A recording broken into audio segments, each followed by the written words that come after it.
નમસ્કાર, મંતવ્ય ન્યૂઝમાં આપનું સ્વાગત છે. આપ જોઈ રહ્યા છો સૌરાષ્ટ્ર સુરત. હાલ અત્યારે ભાવનગર અકસ્માતની ઘટના સામે આવી રહી છે. તો ભાવનગરમાં અખલોલ જકાતનાકા પાસે અકસ્માતની ઘટના બની છે. અહીં બાઇક અને મેજિકો વચ્ચે અકસ્માત સર્જાયો છે. અકસ્માતમાં 2 વ્યક્તિને ઈજા પહોંચી છે. તો ભાવનગરથી અકસ્માતની ઘટના પ્રકાશમાં આવી રહી છે. અખલોલ જકાતનાકા પાસે આ ઘટના બની છે. બાઇક સવાર રોંગ સાઈડથી આવતા સમયે આ ઘટના બની છે. તો ઈજાગ્રસ્ત વ્યક્તિને સારવાર અર્થે હોસ્પિટલ ખસેડાયો છે. ભાવનગરમાં અખલોલ જકાતનાકા પાસે અકસ્માતની ઘટના સામે આવી રહી છે. અકસ્માતમાં 2 વ્યક્તિઓને ઈજા પહોંચી છે.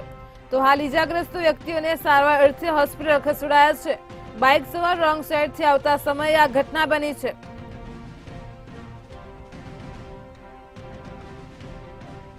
તો અવારનવાર આપણી સામે રાજ્યમાં અકસ્માતની ઘટનાઓ સામે આવતી હોય છે. હાલ તો અત્યારે ભાવનગરમાં અખલોલ જકાતનાકા પાસે અકસ્માતની ઘટના બની છે, જેમાં 2 વ્યક્તિઓને ઈજા પહોંચી છે. તો ઈજાગ્રસ્ત વ્યક્તિને સારવાર અર્થે હોસ્પિટલ ખસેડાયા છે.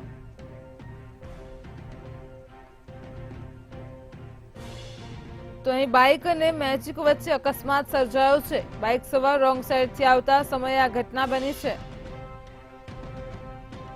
ભાવનગરમાં બનેલ અકસ્માતની ઘટનામાં 2 વ્યક્તિઓને ઈજા પહોંચી છે. અખલોલ જકાતનાકા પાસે અકસ્માતની ઘટના પ્રકાશમાં આવી છે. ઈજાગ્રસ્ત વ્યક્તિને સારવાર અર્થે હોસ્પિટલ ખસેડાયા છે.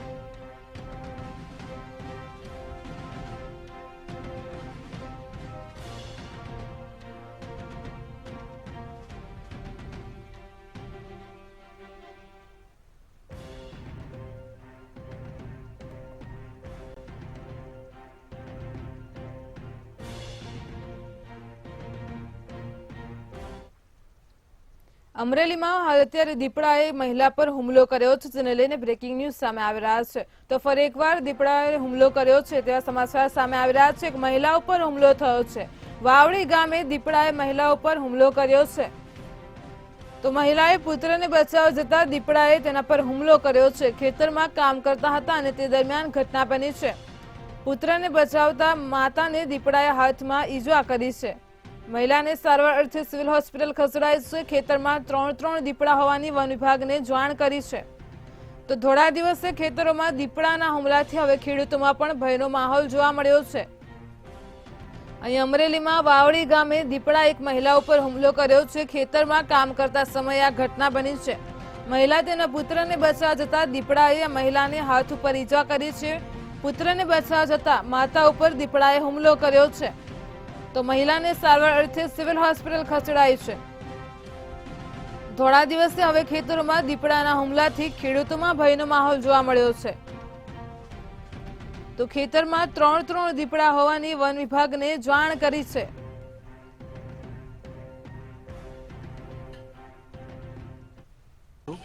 અને ધારી તાલુકાના વાવડી ગામે 4 વાગ્યે દીપડાએ એક ખેડૂત અમને એમના પરિવાર જ્યારે વાડીએ કામ કરી રહ્યા હતા ત્યારે દીપડાએ એમના દીકરાની માથે હુમલો કર્યો. પણ એ એમના માતોશ્રી, એમના બેન, એ દીપડાને, છોકરાને બચાવવા માટે દીપડાની ઉપર જે હુમલો કર્યો હતો છોકરાને એને બચાવવા માટે જ્યારે બેન દીપડાને મારવા ગયા ત્યારે એણે એની ઉપર પણ એટેક કરી અને બેનને હાથમાં સારી એવી ઈજા થઈ છે. અત્યારે ચલાલા સરકારી હોસ્પિટલમાં એ સારવાર લઈ રહ્યા છે. મને આગેવાન તરીકે જાણ થઈ, અમારા ગામના તમામ આગેવાનોને જાણ થઈ, બધા અમે હોસ્પિટલ આવ્યા. અને ધોળા દિવસે જો આ રીતે જંગલી પશુઓ જો લોકો ઉપર હુમલો કરશે તો ખેડૂતો એના ખેતરમાં કઈ રીતે કામ કરી શકશે એ એક સવાલ છે. જંગલ ખાતાને જાણ કરી, જંગલ ખાતા પણ સ્થળ ઉપર છે, ગામના બીજા આગેવાનો પણ આ કાયમી આનો કોઈક રસ્તો થાય. અને આ રીતે જો હુમલા થશે તો લોકો એની જીવન નિર્વાહ માટેની જે કામગીરી છે, ખેતીની જે કામગીરી છે એ કઈ રીતે કરી શકતી એક સરકાર માટે એક સવાલ છે. અને હવે અવારનવાર આવું બની રહ્યું છે તો આની માટે કાયમી કંઈક રસ્તો થાય એવી વ્યવસ્થા કરવી જરૂરી છે.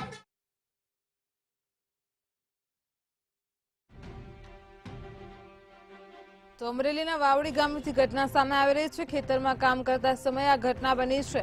મહિલાએ તેના પુત્રનો બચાવ કરવા જતા દીપડાએ મહિલા ઉપર હુમલો કર્યો છે અને જેમાં મહિલાને હાથના ભાગે ઈજા પહોંચી છે.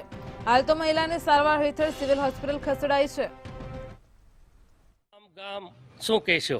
મારું ગામ વાવડી, ધારી તાલુકાનું રામવાળાનું વાવડી, હાલમાં સરપંચ. મારે એક ખાસ પ્રશ્ન એ કહેવાનો છે કે જંગલ ખાતાવાળાને અવારનવાર અમે રજૂઆત કરવી છે એવી, અને અવારનવાર આવા રાની પક્ષીઓ એવા અમને હેરાન કરે છે કે મજૂર હોય કોઈ ગામમાં રહેવા ખુશી નથી. કોઈ જાતનું કોઈ ખેતર રાત પડે એટલે તો ખેતરને આ તો દિવસે, હવે તો અમારા ગામની અંદર દિવસે જો ગામની અંદર ખાલી 500 ફૂટની અંદર જ આ 4 વાગ્યે જો આવો બનાવ બનતો હોય તો ખાસ સરકારને અમારે એક વિનંતી છે કે જો આવા પક્ષીઓને ન જો પકડે ને તો અને ગમે એમ કરીને હવે અમને છૂટ દે, બરોબર? નકર હવે અમે કાંઈક અમારી રીતે કરવી, નકર આવી રીતે જો માણસોને હાનિ કરે તો શું કરવાનું હવે?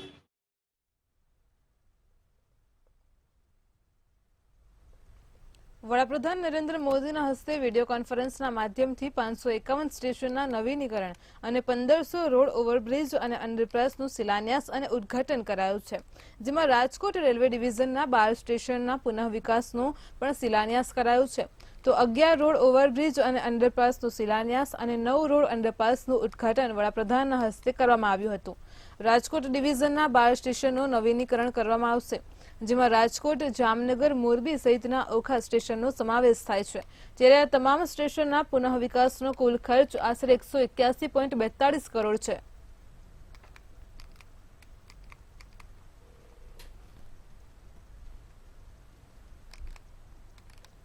રિલાયન્સ ઇન્ડસ્ટ્રીઝ અને રિલાયન્સ ફાઉન્ડેશને ભારત અને સમગ્ર વિશ્વના ઇજાગ્રસ્ત, પ્રતાડિત અને ભયગ્રસ્ત પ્રાણીઓના બચાવ, સારવાર અને સંભાળ તથા પુનર્વસન પર ધ્યાન કેન્દ્રિત કરવા માટે વનતારા કાર્યક્રમની જાહેરાત કરી છે.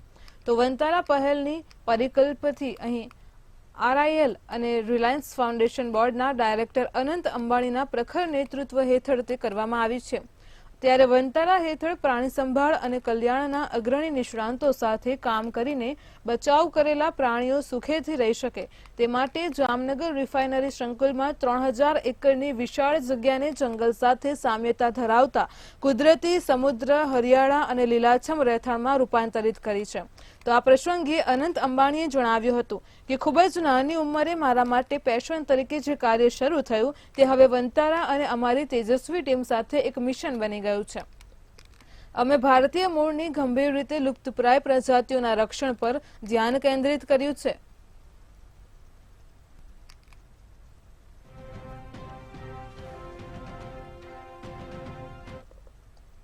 વડાપ્રધાન નરેન્દ્ર મોદીએ 41,000 કરોડના કામોનું વિડીયો કોન્ફરન્સિંગથી શિલાન્યાસ અને ઉદ્ઘાટન કર્યું હતું, જેમાં 551 સ્ટેશનોના પુનઃ વિકાસ, 1500 રોડ અને ઓવરબ્રિજ, અંડરપાસના પ્રોજેક્ટ દેશને સમર્પિત કર્યા છે, જેમાં જામનગર રેલવે સ્ટેશનનો પણ સમાવેશ કરવામાં આવ્યો છે. તો આ ઉપરાંત દેવભૂમિ દ્વારકા, ગાંધીનગર, કાનાલુસ, જામજોધપુર સહિત કેટલાક રેલવે સ્ટેશનોનું નવીનીકરણ કરાશે. તો આ તમામ સ્ટેશનનો ખર્ચ આશરે 181.42 કરોડ રૂપિયા છે, જેમાં બુકિંગ અને પાર્સલ તથા ઓફિસ, એસી વેઇટિંગ રૂમ, આધુનિક કોચ, માર્ગદર્શન ડિસ્પ્લે બોર્ડ, CCTV જેવી સુવિધાઓ આપવામાં આવશે. કાલે માનનીય પ્રધાનમંત્રી શ્રી દ્વારકામાં પોતે ઉપસ્થિત રહી જામનગર અને દ્વારકા જિલ્લાને અનેક વિકાસની ભેટ અને સોગાતો એમના દ્વારા આપવામાં આવી. આજે વર્ચ્યુઅલી ઉપસ્થિત રહીને પણ જામનગર સંસદીય ક્ષેત્ર એટલે જામનગર અને દ્વારકાના લગભગ મહત્વના બધા જ રેલવે સ્ટેશનો ને એક અમૃત ભારત યોજના અંતર્ગત નવીનીકરણના પેકેજીસ આપવામાં આવ્યા. એમાં ગાંધીનગરનું આપણું સ્ટેશન હોય, જામનગર ખાતે કે દ્વારકા. સુરેન્દ્રનગર સંયુક્ત પાલિકા દ્વારા શહેરના તમામ વોર્ડમાં રહેતા રહીશોને પ્રાથમિક સુવિધાઓ પૂરી પાડવામાં આવે છે, પરંતુ પાલિકાના વોર્ડ નંબર 6માં અનુસૂચિત જાતિના વિસ્તારોમાં છેલ્લા ઘણા વર્ષોથી પ્રાથમિક સુવિધાઓ નહીં મળતા હોવાના આક્ષેપ થઈ રહ્યા છે. તો વઢવાણ GIDC વિસ્તારમાં આવેલ સંતોષ પાર્કથી કલેક્ટર કચેરી સુધી સમાન સુવિધા અધિકાર યાત્રાનું આયોજન કરવામાં આવ્યું હતું, જેમાં મોટી સંખ્યામાં સ્થાનિક રહીશોએ વિવિધ બેનરો અને DJ સાથે બાઇક રેલી યોજી હતી. આ રેલી યોજીને પાલિકા કચેરી ખાતે તેમજ જિલ્લા કલેક્ટરને લેખિત રજૂઆત કરી હતી. જો આગામી દિવસોમાં પ્રાથમિક સુવિધાઓ પૂરી પાડવામાં નહીં આવે તો લોકસભા ચૂંટણીમાં મતદાન નહીં કરવાની ચીમકી ઉચ્ચારી હતી.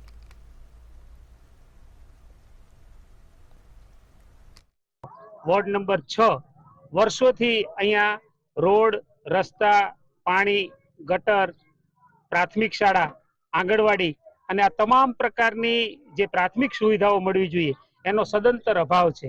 અહીંયા અનુસૂચિત જાતિ અને માલધારી સમાજના લોકો વસે છે. મને લાગે છે કે આ નગરપાલિકાની માનસિકતા કંઈક જુદા પ્રકારની છે અને પરિણામે આ તમામ પ્રકારની સુવિધાઓથી આ આખો વિસ્તાર વંચિત છે. ચોમાસાની અંદર આ વિસ્તાર નરકાકાર જેવી પરિસ્થિતિમાં હોય છે. અમારા સભ્યશ્રીઓ પણ રજૂઆત કરીએ તો એમ કહે છે કે અમારું કોઈ સાંભળતું નથી અને સદંતર અસુવિધાઓના વિરોધની અંદર આ જન આક્રોશ છે. વોર્ડ નંબર 6 માં અત્યારે અમારું નલ સે જલનું કામ ચાલુ છે અને એનું ટેસ્ટિંગ થવાનું તૈયારીમાં છે. એવી જ રીતે ગ્રેનેજનું કામ અમારે અત્યારે પહેલા 3-4 નગરપાલિકાનું ભેગું હતું, એમાંથી છૂટું કરીને જીયુડીસી અત્યારે અમારા માટે સુરેન્દ્રનગરને અલગ આપી રહી છે અને એ પછી એ ટેન્ડર થશે અને સુરેન્દ્રનગરમાં વોર્ડ નંબર 6 થી લઈને લગભગ 3 થી 4 વોર્ડમાં એવું કામ બાકી છે. એટલે ગ્રેનેજનું કામ એ થશે. એટલે બે કામ થવાના અને ત્યાર પછી રોડ રસ્તા કરવામાં આવશે. સુરેન્દ્રનગર લોકસભા બેઠક માટે જિલ્લા ભાજપ નમો કમલમ કાર્યાલય ખાતે સેન્સ પ્રક્રિયા હાથ ધરવામાં આવી છે. તો પ્રદેશ ભાજપ દ્વારા નિમાયેલા નિરીક્ષકો દ્વારા આગામી સુરેન્દ્રનગર લોકસભા બેઠકના ઉમેદવાર માટે હાલ સેન્સ પ્રક્રિયા શરૂ કરાઈ છે. તો વર્તમાન સાંસદ ડોક્ટર મહેન્દ્રભાઈ મુંજપરા, રાજ્યસભાના પૂર્વ સાંસદ શંકરભાઈ વેગડ સહિતના ભાજપના નેતાઓ દ્વારા દાવેદારી કરવામાં આવી છે.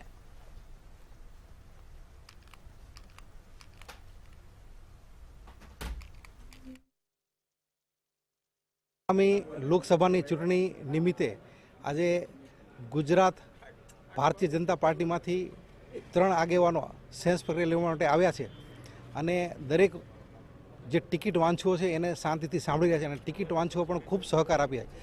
પણ આમ તો ભારતીય જનતા પાર્ટી એક પરિવાર છે અને આ પરિવારમાં જેને પણ ટિકિટ મળે એને બધા ખભે ખભો મિલાવીને જે મોદી સાહેબનું જે સ્વપ્ન છે અને માનનીય CR પાટીલ અને JP નડ્ડાનું એક સ્વપ્ન છે એ પ્રમાણે અમે 5 લાખથી વધારે લીડથી આ સીટ અમે જીતીને બતાવી છે એવી અમે ખાતરી આપી છે. નર્મદા જિલ્લામાં ઘણા સમયથી શિક્ષકો પોતાની વિવિધ માંગણીને લઈને વિરોધ પ્રદર્શન કરી રહ્યા છે અને જેથી શિક્ષકોએ પોતાની માંગ અંગે જિલ્લા કલેક્ટર કચેરી ખાતે આવેદનપત્ર આપ્યું છે. તેમની માંગ છે કે રાજ્યમાં ફરજ બજાવતા HTAT આચાર્યોની બદલી અને સેવાકીય નિયમો જાહેર કરવામાં આવે. તેમજ કહ્યું છે કે નિયમો તૈયાર હોવા છતાં આજ દિન સુધી જાહેર કરવા અંગે યોગ્ય નિર્ણય આવેલ નથી અને જેથી ભવિષ્યમાં પણ માંગ સંતોષવામાં નહીં આવે તો ગાંધી ચિંધ્યા માર્ગે આંદોલન કરવાની પણ ચીમકી ઉચ્ચારી છે.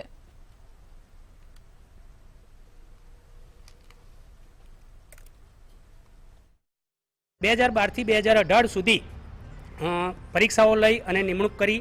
ત્યારબાદ અમારા સંગઠનો દ્વારા, અમારા મિત્રો દ્વારા માગણી હતી કે અમારા બદલીના હુકમો થાય, બદલીના નિયમો બને, વહીવટી કેડરની અંદર અમને ગણવામાં આવે, અમારી એક વિશેષ પ્રકારની ઓળખ ઊભી કરવામાં આવે. આ બધા જ ગુજરાતના તમામ જિલ્લાના મિત્રો, સારસ્વત મિત્રો જોઈ રહ્યા છો કે જે શાળાની અંદર એસ્ટાટ આચાર્યની નિમણૂક થઈ છે તે શાળાનું શૈક્ષણિક, સર્વાંગી, વહીવટી ઉત્તમમાં ઉત્તમ પ્રદાન રહ્યું છે અને તેનું પરિણામ ગુજરાતની પ્રાથમિક શિક્ષણ વિભાગની વડી કચેરી પણ જોઈ રહી છે. જૂનાગઢમાં કિસાન પ્રમુખ કોંગ્રેસના પાલ આંબલિયા દ્વારા પાક વીમા યોજનામાં ભ્રષ્ટાચાર થયો હોવાના આક્ષેપ કરવામાં આવ્યા છે. જેમાં 35 ગામોમાં સરેરાશ ₹77,000 પ્રતિ હેક્ટરે ભ્રષ્ટાચાર થયો હોવાનું નિવેદન કર્યું હતું. નિવેદનમાં તેમણે કહ્યું છે કે 2019માં માણાવદરમાં પ્રતિ હેક્ટરથી 76,397 હેક્ટર સુધી સરેરાશ ભ્રષ્ટાચાર હોવાનું સામે આવ્યું હતું. પ્રધાનમંત્રી પાક વીમા યોજનામાં 30 થી 40,000 કરોડનો ભ્રષ્ટાચાર થયો હોવાના કિસાન કોંગ્રેસ પ્રમુખે જણાવ્યું હતું. લાખો રૂપિયાનું પેકેજ જાહેર કર્યું છે અને તેમ છતાં સરકારે જે પેકેજ જાહેર કર્યું એટલોય ખેડૂતોને પાક વીમો નથી આવ્યો. એટલે ખેડૂતોને શંકા ગઈ, ખેડૂત આગેવાનોને શંકા ગઈ. એટલે સૌ પહેલા અમે દેવગઢ, અમરગઢના પાક વીમાના પત્રકો અને હિસાબો જાહેર કર્યા અને એ મુજબ પ્રતિ હેક્ટરે 60,000 રૂપિયા ખેડૂતોના હકના જે મળવા પાત્ર હતા એનો ભ્રષ્ટાચાર થઈ ગયેલો સામે આવ્યો. ભજન, ભોજન અને ભક્તિનો ત્રિવેણી સંગમ એટલે મહાશિવરાત્રીનો મેળો. તો મહાશિવરાત્રીના મેળાને હવે ગણતરીના દિવસો જ બાકી છે ત્યારે તંત્ર દ્વારા તમામ તૈયારીઓ શરૂ કરી દેવામાં આવી છે. દેશ વિદેશથી સાધુ સંતોનું પણ ધીમે ધીમે આગમન એ ભવનાથ તળેટી ખાતે થશે.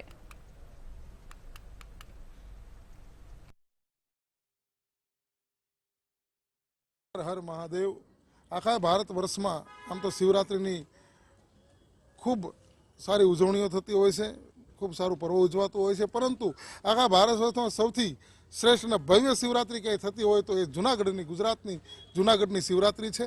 આ શિવરાત્રિ આમ તો વર્ષો વર્ષ જે ખૂબ સારી તૈયારીઓ કરવામાં આવે છે, આયોજન કરવામાં આવે છે. આ વખતે તંત્ર સાથે મળી સાધુ સંતોની બેઠક મળી અને એમાં પણ શિવરાત્રિનું ખૂબ સુંદર આયોજન કરવામાં આવ્યું છે. આવેલા જેટલા પણ ભક્તો છે એને કોઈ પણ પ્રકારની અસુવિધા ઊભી ન થાય અને બધું જ કંટ્રોલ વ્યવસ્થિત જળવાઈ રહે એ માટેનું એક સુંદર આયોજન કરવામાં આવ્યું છે. શિવરાત્રિનો મેળો એટલે જીવ અને શિવનું મિલન, એવો આ સરસ મેળો અને તમામ સનાતનીઓને આ મેળો છે. તાપીમાં વિવિધ પ્રશ્નોનો નિકાલ નહીં આવતા લોકોએ ધરણા ઉપર પ્રદર્શન શરૂ કર્યું છે. તો કુકરમુંડાના સેવા સદન ખાતે મોટી સંખ્યામાં લોકો ભેગા થઈને ધરણા પ્રદર્શન કરી રહ્યા છે. આદિવાસી સમાજના હક અને અધિકારો અને મહિલાઓના સળગતા પ્રશ્નોને લઈને ધરણા પ્રદર્શન શરૂ કરવામાં આવ્યું હતું. તો આવાસ, રોજગાર, પાણી, વીજળી, રસ્તા, ખેડૂતોના પ્રશ્નો જેવા વિવિધ મુદ્દાઓને લઈને આદિવાસી સમાજના લોકોમાં રોષ જોવા મળ્યો છે. ગત દિવસોમાં વિવિધ પ્રશ્નોને લઈને કુકરમુંડા મામલતદાર સહિત અધિકારીઓને આવેદનપત્ર પણ આપવામાં આવ્યું હતું, પરંતુ આજ દિન સુધી પ્રશ્નોનું નિરાકરણ ન આવતા પ્રજા ધરણા પ્રદર્શન પર ઉતરી હતી.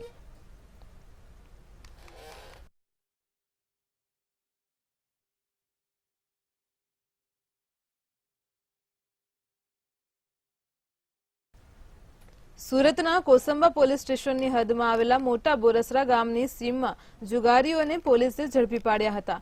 જુગારીઓ ઝાડી ઝાંખરાની આડમાં મોબાઈલના અજવાળે જુગાર રમતા હતા અને ત્યારે કોસંબા પોલીસે જુગારીઓ પાસેથી 3 મોબાઈલ, 3 વાહન, રોકડ રકમ સહિત કુલ 3.92 લાખનો મુદ્દામાલ કબજે કર્યો હતો. અને જ્યારે પોલીસે 5 ઈસમોને ઝડપી પાડ્યા હતા અને 12 ઈસમોને વોન્ટેડ જાહેર કર્યા હતા.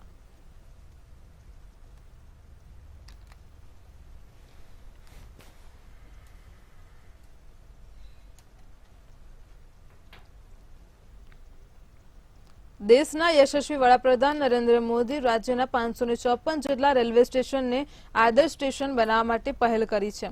ત્યારે સુરતમાં કીમ, કોસંબા, સાયણ, ઉત્તરાયણ ખાતે રેલવે દ્વારા ભવ્ય આયોજન કરવામાં આવ્યું હતું, જેમાં પ્રધાનમંત્રી વર્ચ્યુઅલ સંબોધન અને સ્થાનિકો સાંભળી શકે તે હેતુથી આયોજન કરાયું હતું. આ કાર્યક્રમમાં મોટી સંખ્યામાં લોકો સાયણ ખાતે જોડાયા હતા.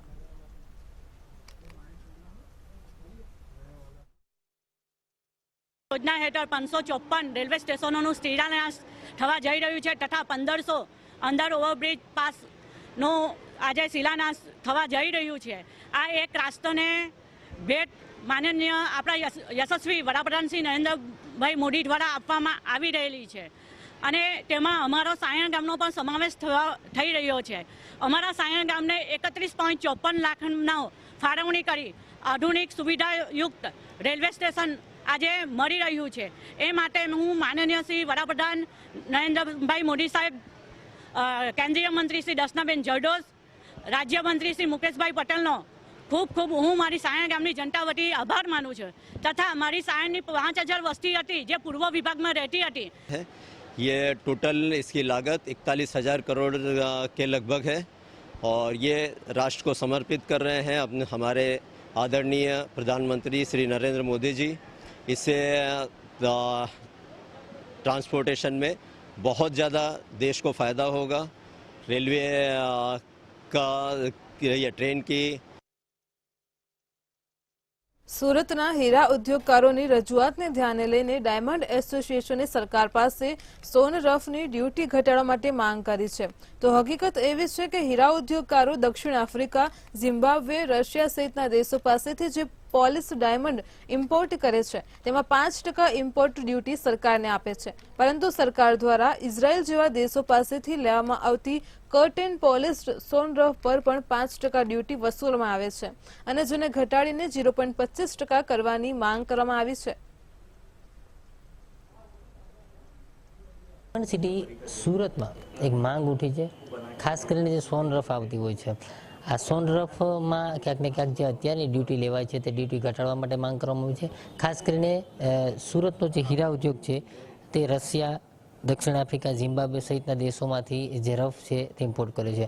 પરંતુ આ સાથે સાથે અમુક દેશો એવા પણ છે કે જ્યાં સોન રફ પણ ઇમ્પોર્ટ થતી હોય છે. ત્યારે આ રફની અંદર જે પ્રકારે ડ્યુટી ઘટાડવાની માંગ છે તે કરવામાં આવી રહી છે. આપણી સાથે ડાયમંડ એસોસિએશનના પ્રમુખ છે જગદીશભાઈ, તેમની સાથે વાત કરીશું. જગદીશભાઈ, સૌપ્રથમ તો એ જણાવો, સોન રફ એટલે શું?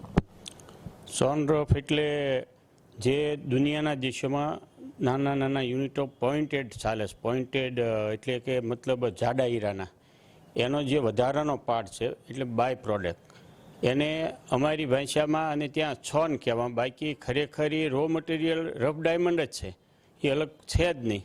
પણ એ લોકો ત્યાં પતલા બનાવતા નથી હોતા, એટલે એ લોકો અહીંયા એક્સપોર્ટ કરતા હોય છે. અને અમારા લોકો અહીંયા નાના મોટા યુનિટો ચલાવતા ત્યાં જાય તો એ છોનના રૂપમાં લેતા હોય છે. અત્યારે જે પ્રકારની ડ્યુટી લેવામાં આવે છે, કેટલી લેવામાં આવે છે અને વેપારીઓની માંગ છે? હવે સરકારના રૂલ્સ નિયમ પ્રમાણે અમારું અહીંથી પોલીસ ડાયમંડ જાય છે ને તેનું રિટર્ન આવે છે, તો એમાં 5% ડ્યુટી લગતી હોય. તો આમાં એ લોકો સોનને પોલીસ ગણી નથી, સાથે સાથે 5% લગાવે છે. એ બિલકુલ ગેરવ્યાજબી છે. किस तरह से सोन रफ के ऊपर जो ड्यूटी लगाई जा रही है, किस तरह से ड्यूटी घटने से फायदा? नहीं, फ़ायदा तो होगा ही उसमें, क्योंकि वो रफ़ है और रफ़ पे अभी 0.25% ड्यूटी लगती है. और अगर जो व्यापारी और कारखानेदार यहाँ पे 5% ड्यूटी भर के अगर वो माल को बनाएंगे तो तैयार माल पे वो करीब 15% उसकी लागत चढ़ जाएगी. तो उनके लिए ये मुमकिन ही नहीं है कि वो कटी हुई रफ़ को इंपोर्ट करें और उसको बना के वो मार्केट में बेच पाएँ. तो उनके लिए बहुत मुश्किल है. और कई ऐसे कारखानेदार हैं जिन्होंने इज़राइल और बाहर के देशों में वहाँ पे रफ़ खरीद के रखी हुई है. वो इंपोर्ट इसीलिए नहीं कर पा रहे हैं क्योंकि उनको ये डर है कि इंपोर्ट पे हमें 5% भरना पड़ गया तो उनके लिए बहुत बड़ी मुश्किल खड़ी हो जाएगी और उनको सीधे सीधे लाखों करोड़ों का नुकसान हो सकता है. સ્પષ્ટપણે સુરત ડાયમંડ એસોસિએશન દ્વારા પણ આ પ્રકારની રજૂઆત જે છે તે કરવામાં આવી રહી છે કે જે પ્રકારે રફની જે ડ્યુટી હોય 0.25% તે જ ડ્યુટી સોન રફ પર પણ લગાવવામાં આવે. કેમેરામેન કેસી વગાસે સાથે દિવેશ પરમાર, મંતવ્ય ન્યૂઝ, સુરત. વતનની વાતમાં હાલ આટલું જ. હવે નિહાળો સીધો સંવાદ સહયોગી નિરાલી સાથે. નમસ્કાર.